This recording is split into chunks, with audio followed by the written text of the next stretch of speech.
Bismillahirrahmanirrahim. Assalamualaikum warahmatullahi wabarakatuh.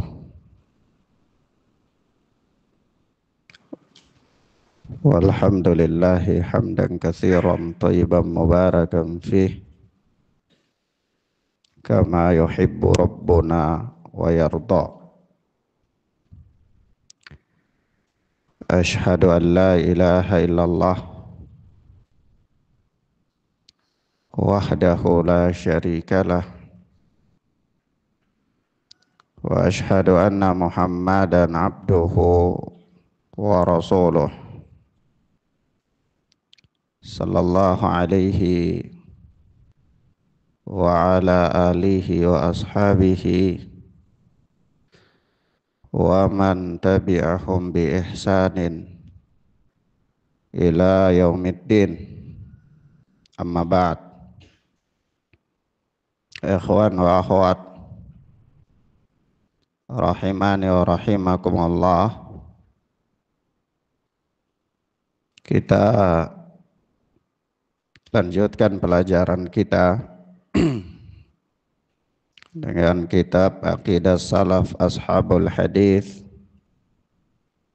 oleh Al-Imam Abu Uthman As-Sabuni rahimana wa rahimahullah.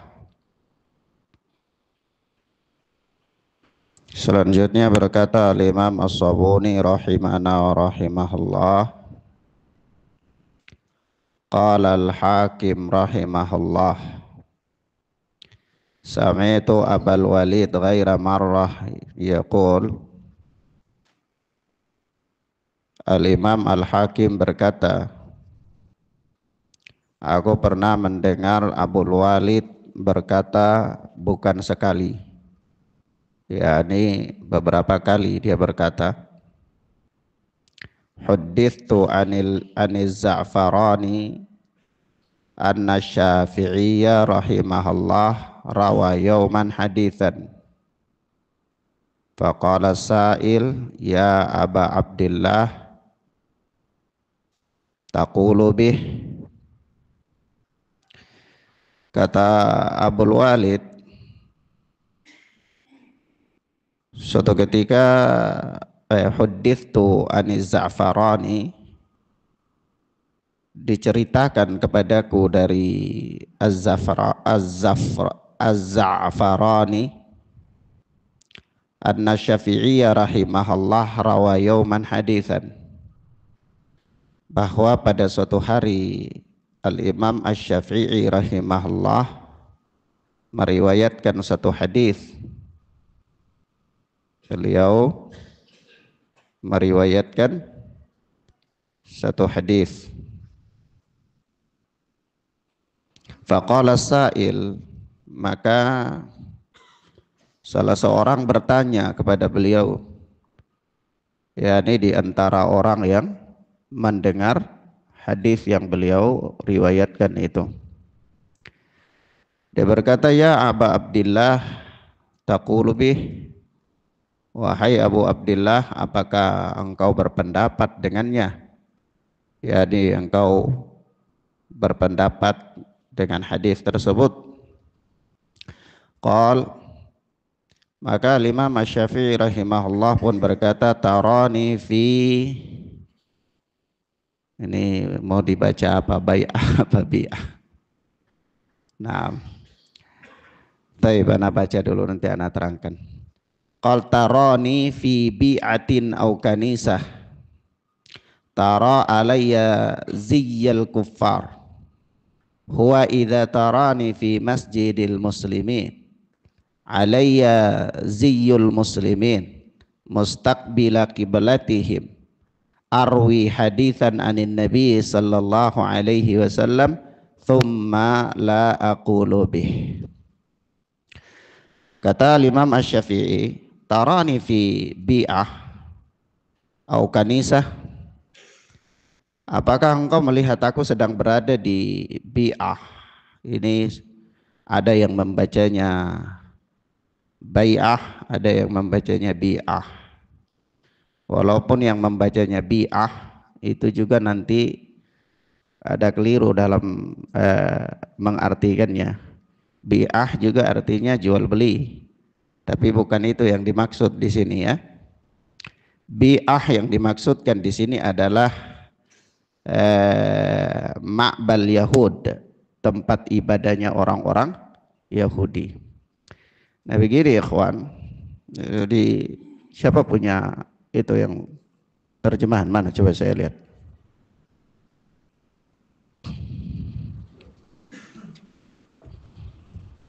Di sini apa dikatakan? Jual beli. Thayyib. Ini penerjemahnya siapa nih? Penerjemah Abul Fadli Rabbani. Naam, thayyib. Ikhwanna fiddin azani Allah wa iyyakum. Kalau terjadi kekeliruan seperti ini, itu bukan berarti penerjemahnya tidak tahu bahasa Arab, ya. Bukan berarti penerjemahnya tidak tahu bahasa Arab. Itu karena memang kata-kata dalam bahasa Arab itu ada satu kata penempatan dalam kalimat itu bisa mempunyai beberapa makna, ya. Di antaranya juga bi'ah, memang kalau diterjemahkan di sini sebagai jual beli sebenarnya tidak ada masalah, karena orang berada dalam posisi itu tuh orang yang berada di pasar dalam kondisi jual beli itu bukanlah orang-orang yang hebat di dalam hukum-hukum Islam begitu, ya. Tetapi kalau posisi pembahasan ini tidak cocok untuk diartikan begitu, karena Al-Imam Asy-Syafi'i ingin menjelaskan kepada penanya itu bahwa saya ini tidak ada pada diri saya tanda-tanda orang yang pantas untuk menolak hadis Nabi gitu. Nah, saya seorang alim, saya seorang ahli ibadah, dan pada diri saya ada bukti-bukti bahwa saya ini seorang muslim yang baik. Nah, konsekuensinya seorang muslim yang baik itu nggak mungkin menolak hadis Nabi. Jadi penerjemahannya ke jual beli kurang tepat. Penerjemahan yang tepat itu ya kalau dia itu berada di dalam tempat ibadah orang Nasara, cocok, atau tempat ibadah orang Yahudi, yaitu dia mungkin saja bisa menolak hadis Nabi orang-orang yang seperti itu. Paham ya kawan? Paham ya? Nah, jadi ya, dalam menerjemahkan sebuah kalimat itu tergantung biasanya. Kalau orang memang dia ahli dalam bahasa Arab, tapi dia kurang paham dalam bidang yang diterjemahkan apa, itu biasa keliru juga, karena berpegang dengan makna bahasa. Ya, bukan berarti dia tidak tahu bahasa Arab. Ya, jangan sampai antum baru belajar sampai Al-Ajurumiyah, cari kata-kata di kamus itu carinya ikut isim, akhirnya nggak dapat. Makanya antum katakan kamu salah. Ya, kamus ini salah, kurang lengkap. Ya. Nah, itu faedah. Ya, ditarani fi bi'atin au kanisah. Apakah engkau melihat aku berada di tempat ibadahnya orang Yahudi atau di tempat ibadahnya orang Nasara? Tara alayya ziyal kuffar. Apakah engkau melihat aku ini memakai pakaian orang-orang kafir? Huwa idza tarani fi masjidil muslimin alayya ziyul muslimin. Ya, engkau melihat aku ini, bukankah engkau melihat aku berada di masjid kaum muslimin juga? Aku menggunakan pakaiannya kaum muslimin, mustaqbila qiblatihim, dan juga menghadap ke kiblatnya kaum muslimin. Arwi haditsan anin nabi sallallahu alaihi wasallam tsumma la aqulu bih. Masa kalau begitu pantas aku meriwayatkan satu hadis dari Nabi kemudian aku tidak berpendapat dengannya. Jadi ucapan Al-Imam Asy-Syafi'i rahimahullah ini sebagai satu bentuk pengingkaran. Pengingkaran kepada orang yang ketika beliau meriwayatkan kepadanya suatu hadis lalu orang itu masih tanya pendapat beliau. Apa pendapat engkau imam, dengan apakah engkau sejalan dengan hadis ini atau enggak sejalan gitu kan. Akhirnya Imam Syafi'i ingkari, marah. Pada diri saya ini tidak ada tanda-tanda orang bukan muslim gitu. Ya. Pada diri saya tidak ada tanda-tanda orang muslim. Kenapa harus bertanya kayak gitu? Pertanyaan itu enggak pantas. Saya ini muslim, pakai pakaian muslim, berada di kaum muslimin, masih menghadap kiblat kaum muslimin. Kenapa tanya yang kayak gitu? Maksudnya, paham ya ikhwan? Nah, maka ikhwan fiddin azani Allah wa iyyakum. Nah, ini menunjukkan kepada kita ya bahwa sikap seorang muslim itu hendaklah ketika dia berhadapan dengan hadis-hadis Nabi Sallallahu Alaihi Wasallam itu tidak boleh ada baginya pilihan yang lain. Ya, dia memahami atau dia tidak memahami, tetap dia harus mengakui dan dia harus mengimani dan harus mengamalkan sebuah hadis apabila hadis itu sahih. Ya, maka di sini Al-Imam Asy-Syafi'i mempunyai sikap yang keras terhadap orang-orang yang demikian. Maka Anda ingin berikan beberapa catatan di sini. Catatan yang pertama ya kawan, memang di dalam kehidupan ini banyak manusia yang memberikan pertanyaan-pertanyaan yang tidak berfaedah. Ada kadang-kadang pertanyaan itu cuma mau menjebak.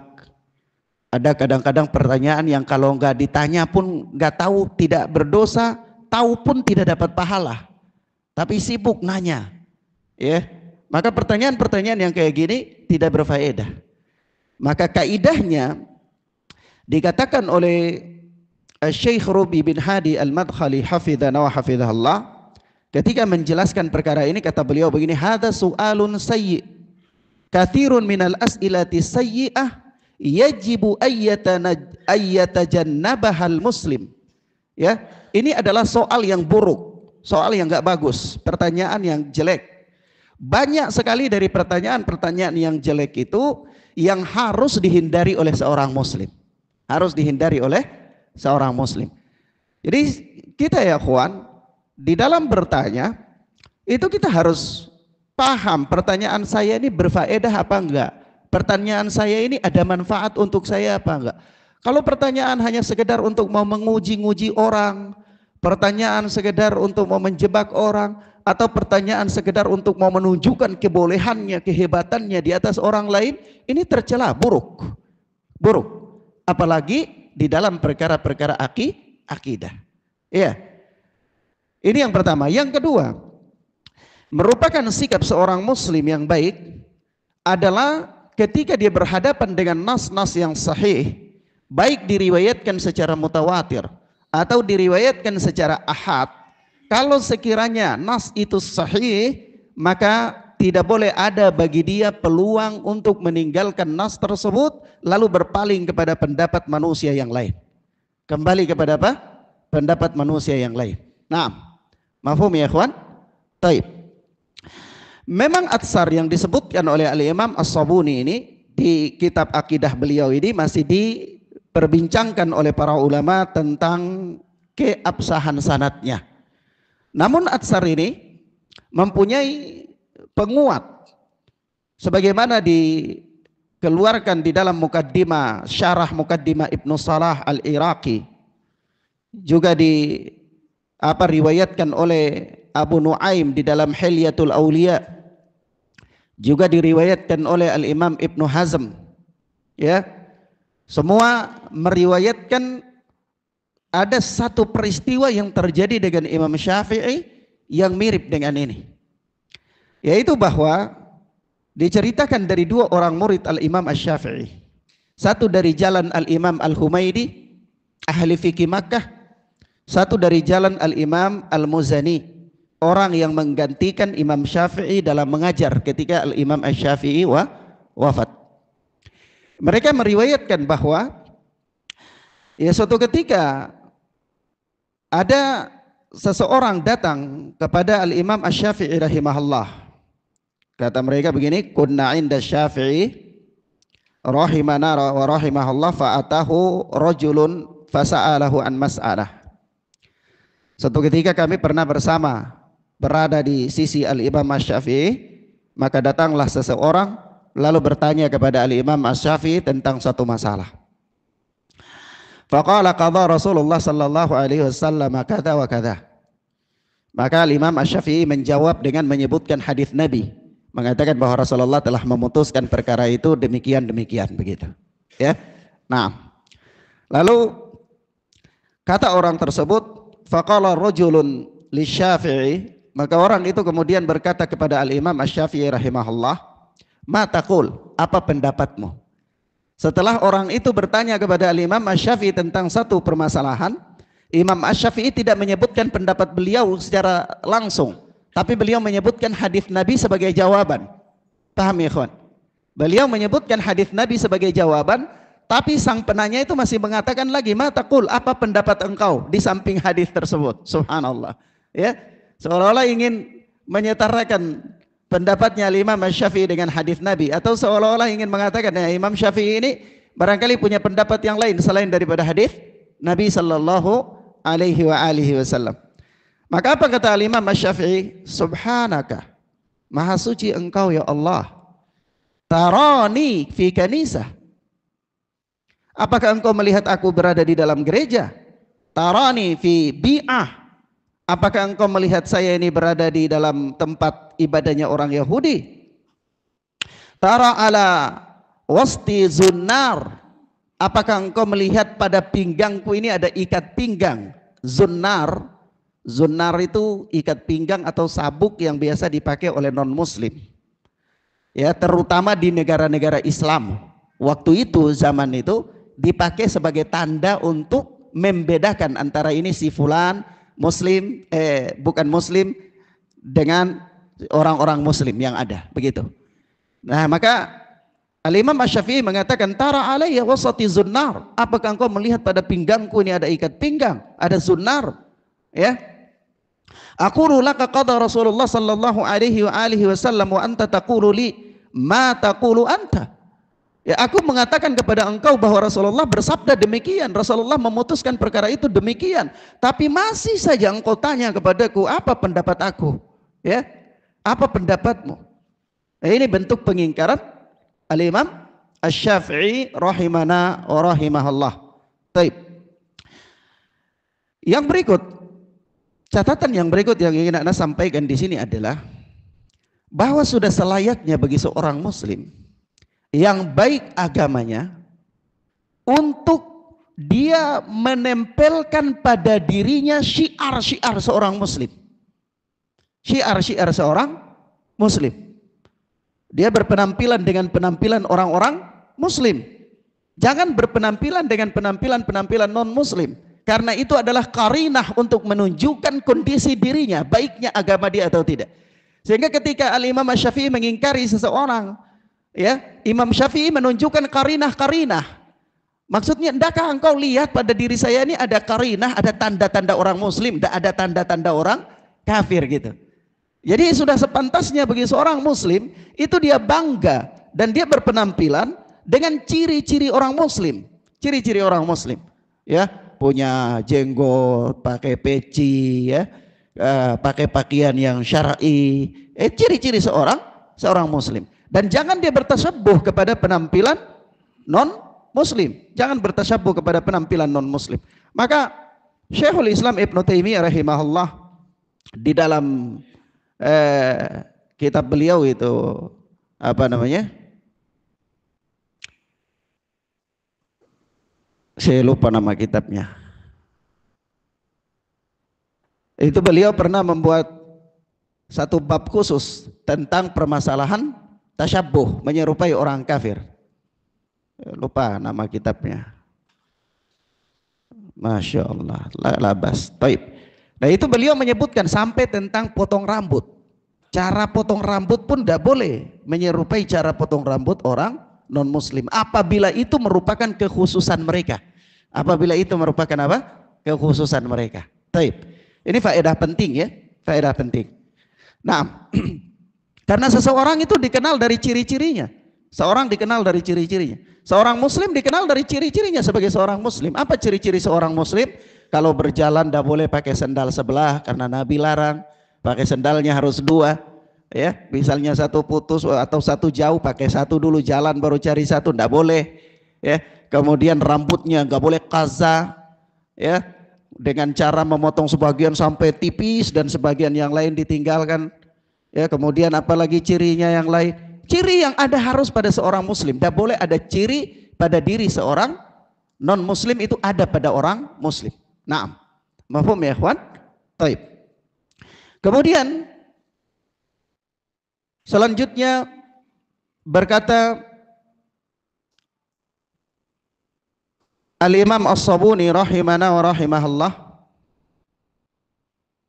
al-farqu baina ahli sunnati wa ahli bid'ah annahum idza sami'u khabaran fi sifati rabbi radduhu aslan wa lam yaqbaluhu. Di sini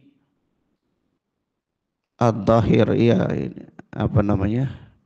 Ada kalimat yang sakat ini. Kita baca dulu supaya kita bisa memperkirakan ini kalimat. Thumma ta'awwaluhu bita'wilin yaqsiduna bihi raf'al khabari min aslihi wa ibtali uqulihim. Ibtali uqulihim. Ada kalimat yang gugur juga nih. Wa ara'i fihi ya'lamuna haqqan yaqinan innama qalahu Rasulullah sallallahu alaihi wasallam fa'ala ma qalahu idh huwa kana a'rifu apa a'rafu apa a'rafa apa a'rifu. Baik, mana baca dulu. A'rafu bi rabbi azza wa jalla min ghairihi wa lam yaqbal fihi illa haqqan wa sidqan wa wahyan. Qala Allah azza wa jalla wa ma yantiqu anil hawa in huwa illa wahyu yuha. Baik. Kata Imam As-Sabuni rahimahullah bahwa al-farqu baina ahli sunnati wa ahli bid'ah, perbedaan antara ahlu sunnah dan ahlul bid'ah, annahum idza sami'u khabaran fi sifati rabbi, bahwa mereka ahlul bid'ah itu apabila mereka mendengar hadis-hadis yang sahih tentang sifat-sifat Allah subhanahu wa ta'ala, radduhu aslan walam yaqbaluhu, mereka langsung menolaknya dan tidak menerimanya. Di sini ad-dhahir, tepatnya mereka tidak menerima dhahirnya mungkin ya. Kalau tidak menerima dhahirnya itu yaslimu lidh-dhahiri, itu dia jazam dengan lam. Jadi lam yuslimu lidh-dhahir, harusnya begitu kali ya. Siapa yang punya cetakan? Ada yang lengkap apa gugur? Ghairu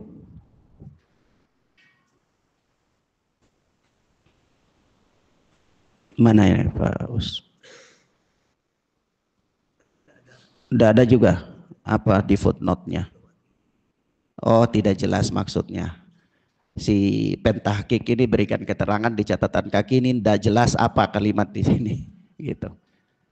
Ada yang punya disebutkan enggak? Tapi kalau ini kita perkirakan maksudnya begini. Jadi ahlul bid'ah itu apabila mereka mendengar hadis Nabi sallallahu alaihi wasallam tentang sifat-sifat Allah, mereka langsung menolaknya, mereka tidak menerimanya, dan mereka tidak menyerahkannya pada zahirnya. Itu baru pas mungkin ya. Itu walam yuslimu lidh-dhahir, mereka tidak menyerahkan pada zahirnya, yakni tidak memperjalankan hadis itu pada zahirnya. Karena nanti kenapa harus kalimat itu? Supaya dia berkaitan dengan kalimat berikut, yaitu tsumma ta'awwaluhu bita'wilin. Kemudian mereka mentakwil dia, tidak mau menerima zahirnya lalu mentakwil dia, begitu.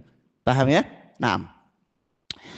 Kemudian yaqsiduna bihi raf'al khabari min aslihi, yang mereka inginkan dari penakwilan itu adalah untuk apa? Raf'al khabar min asli, untuk mencabut hadis itu dari akar-akarnya, yakni ingin menghilangkan sama sekali makna hadis tersebut. Lafadznya ada tapi maknanya hilang sama sekali oleh mereka karena mereka mentakwil.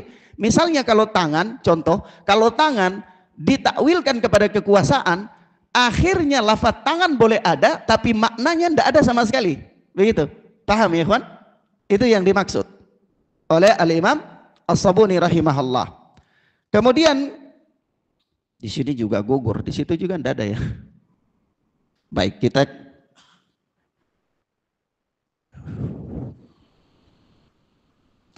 ini harus ada orang-orang yang lulus dari madrasah Sibawaih ya. supaya bisa memperkirakan kalimat-kalimat yang gugur di dalam manuskrip dengan ilmu nahwu. Di sini wa i'mala hili uqulihim, begitu ya. Dan mereka menggunakan cara berdasarkan akal-akal mereka, wa araihim, dan pendapat-pendapat mereka fihi, tentangnya, di dalam permasalahan tersebut.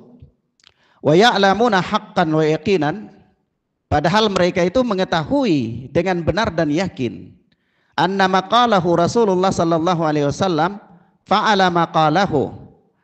Mereka mengetahui ahlul bid'ah itu kalau mendengar hadis-hadis Nabi tentang sifat-sifat Allah, mereka menolaknya langsung, tidak menerima, dan mereka tidak memperjalankannya berdasarkan dohirnya, namun mereka melakukan takwil-takwil yang hakikatnya dengan takwil-takwil itu mereka akan menghilangkan makna hadis itu dari akar-akarnya, ya. Nah, lalu di situ mereka menggunakan akal dan pendapat-pendapat mereka, padahal secara pengetahuan, secara nurani, mereka itu mengerti dengan sebenar-benarnya, seyakin-yakinnya bahwa apa yang disabdakan oleh Nabi itu seperti apa yang beliau sabdakan. Alasannya, idh huwa kana a'rafu bi rabbi azza wa jalla min ghairihi wa lam yakul fihi illa haqqan wa sidqan wa wahyan. Karena Rasulullah sallallahu alaihi wasallam lah orang yang paling tahu tentang Rabbnya daripada selain beliau. Walam yakul fihi illa haqqan wa sidqan wa wahyan, dan Nabi sallallahu alaihi wasallam itu tidak berbicara dalam satu permasalahan, terutama permasalahan nama dan sifat Allah ini, illa haqqan wa sidqan wa wahyan, kecuali adalah dengan benar, dengan jujur, dan merupakan wahyu. Tidak mungkin Rasulullah berbicara dalam asma wa sifat khususnya, ya, dalam masalah lain seluruhnya, tapi dalam bahasan ini asma wa sifat itu melainkan pasti benar, pasti jujur, dan pasti itu wahyu. Kenapa? Wa ma yantiqu anil hawa in huwa illa wahyu yuha. Rasulullah itu tidak berbicara berdasarkan hawa nafsunya, melainkan berdasarkan wahyu yang diwahyukan kepada beliau. Ini diyakini oleh ahlul bid'ah, diyakini oleh ahlul bid'ah. Tapi karena mereka tidak mau menerima sifat-sifat tersebut, akhirnya mereka melakukan penakwilan-penakwilan. Begitu maksudnya, paham ya ikhwan? Nah, ya kadang-kadang di sini anak ingin sampaikan satu faedah. Antum lihat di situ kalimat a'rafu. Ya, sebagian membacanya dengan a'rafa. Anak ingin katakan bahwa kalau kita katakan begini, id huwa kana a'rafa bi rabbi, karena dia lebih mengetahui, itu juga itu fi'il madhi dia. Kalau secara pengertian bisa masuk secara pengertian, artinya karena Nabi Shallallahu Alaihi Wasallam yang lebih paham, ya, secara pengertian daripada kalimat. Tapi secara gramatikal, susunan bahasa Arab itu tidak tepat. Dia tidak boleh menggunakan fi'il. Tetapi di sini ada harus isim tafdil, sehingga dia a'rafu. Dia harus apa? A'rafu. Artinya Nabi Shallallahu Alaihi Wasallam itu yang lebih tahu, yang lebih mengenal daripada selain beliau Shallallahu Alaihi Wasallam. Naam, ya, alasannya adalah yang pertama supaya dia sesuai dengan gramatikal bahasa Arab. Yang kedua, sesudah kana pada kalimat ini, itu dia membutuhkan Dia membutuhkan khabar, dan khabar itu bukan dalam bentuk fi'il. Khabar harus dalam bentuk isim. Sehingga kalau menggunakan fi'il madi dari gramatikal bahasa Arab masih keliru. Paham ya, ikhwan?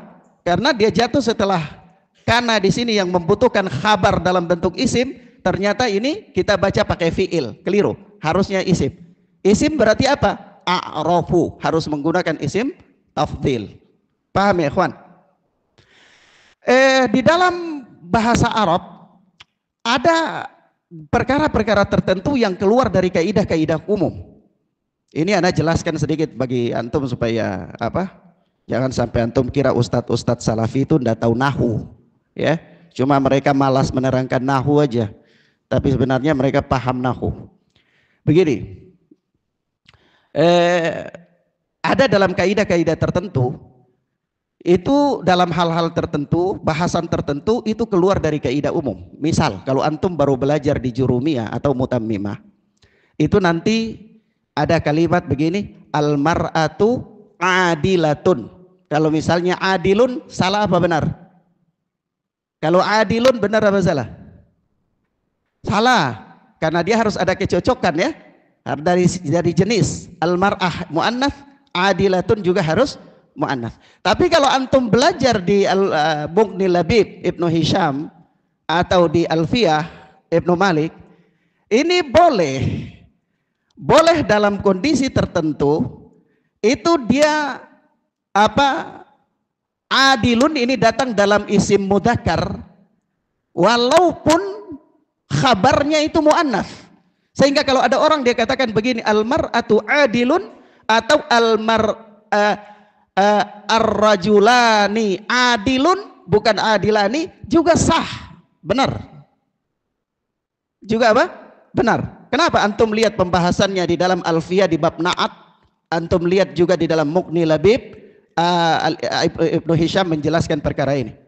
Nah, mafhum ya ikhwan? Tapi itu bukan topik, hanya ana ingin katakan saja kepada antum bahwa dalam posisi tertentu ada kalimat-kalimat itu yang dia keluar dari hukum umum di dalam tatanan bahasa Arab, dan itu diterima. Kenapa? Karena syair Arab menunjukkan akan hal itu, syair klasik Arab menunjukkan akan hal itu. Seperti ada kata kilaban kana sa'ban qiyaduhu, ya, qiyaban kana sa'ban qiyaduhu. Kilab di situ muannats tapi sa'ban mudzakkar. Sa'bannya mudzakkar. Dalam apa? Syair Arab. Paham ya, ikhwan? Baik.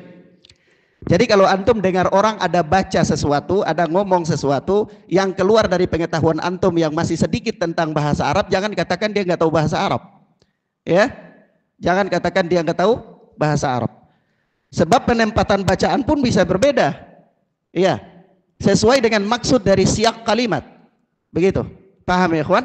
Apalagi orang-orang yang sudah belajar bahasa Arab, ya, antum seenaknya ngomong dia nggak tahu bahasa Arab, dia sudah punya lulus dengan ijazah bahasa Arab, jangan gampang merendahkan orang. Iya. Nah, taib.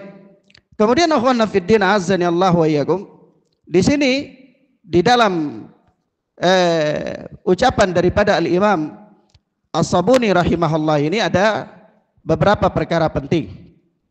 Al-Imam As-Sabuni setelah menjelaskan sikap para imam-imam kita seperti Al-Imam Asy-Syafi'i rahimana wa rahimahullah tentang bagaimana sikap beliau berhadapan dengan hadis yang sahih, ternyata beliau menyebutkan sisi perbedaan dengan ahlul bid'ah, ahlu sunnah dengan ahlul bid'ah, bahwa sikap yang ditempuh oleh Imam Syafi'i itu adalah sikap seorang ahlu sunnah sejati, ya. Adapun ahlul bid'ah mempunyai sikap yang berseberangan dengan itu, yakni ahlul bid'ah mereka tidak akan menyatu dengan hadis yang sahih, ya, terutama dalam bab-bab asma was sifat. Sebab itu kalau mereka berjumpa dengan hadis-hadis yang sahih, walaupun mereka meyakini kebenarannya, mereka tahu bahwa itu benar, mereka tahu itu sahih, mereka akan berusaha untuk menolaknya dengan cara-cara lain, yaitu bisa jadi dengan melakukan takwil, ya, dan seterusnya. Ternyata ya ikhwan, sikap Al-Imam Asy-Syafi'i rahimahullah ini bukan hanya dilakukan oleh Al-Imam Asy-Syafi'i. Jauh sebelum Al-Imam Asy-Syafi'i rahimahullah sudah ada imam yang melakukan seperti ini. Siapa dia? Ibnu Abbas radhiyallahu taala anhuma.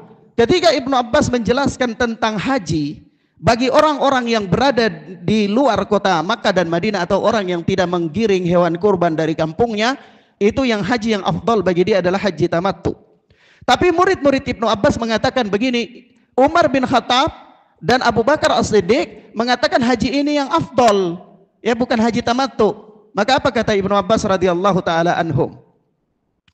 Yushiku an tanzila hijaratun minas sama'. Aqulu qala Rasulullah sallallahu alaihi wasallam wa taquluna qala Abu Bakr wa Umar. Hampir saja hujan batu jatuh dari langit, ya, karena yang aku sampaikan kepada kalian ini sabda Nabi, tapi kalian benturkan dengan mengatakan ini perkataan Abu Bakar dan Umar. Ini perkataan apa? Abu Bakar dan Umar. Ya ikhwan, perhatikan sikap salaf kita ketika menghadapi hadis yang sahih, itu haram hukumnya untuk membenturkan dia dengan pendapat siapapun. Ya, sehingga Ibnu Abbas mengatakan yushiku an tanzila hijaratun minas sama'i.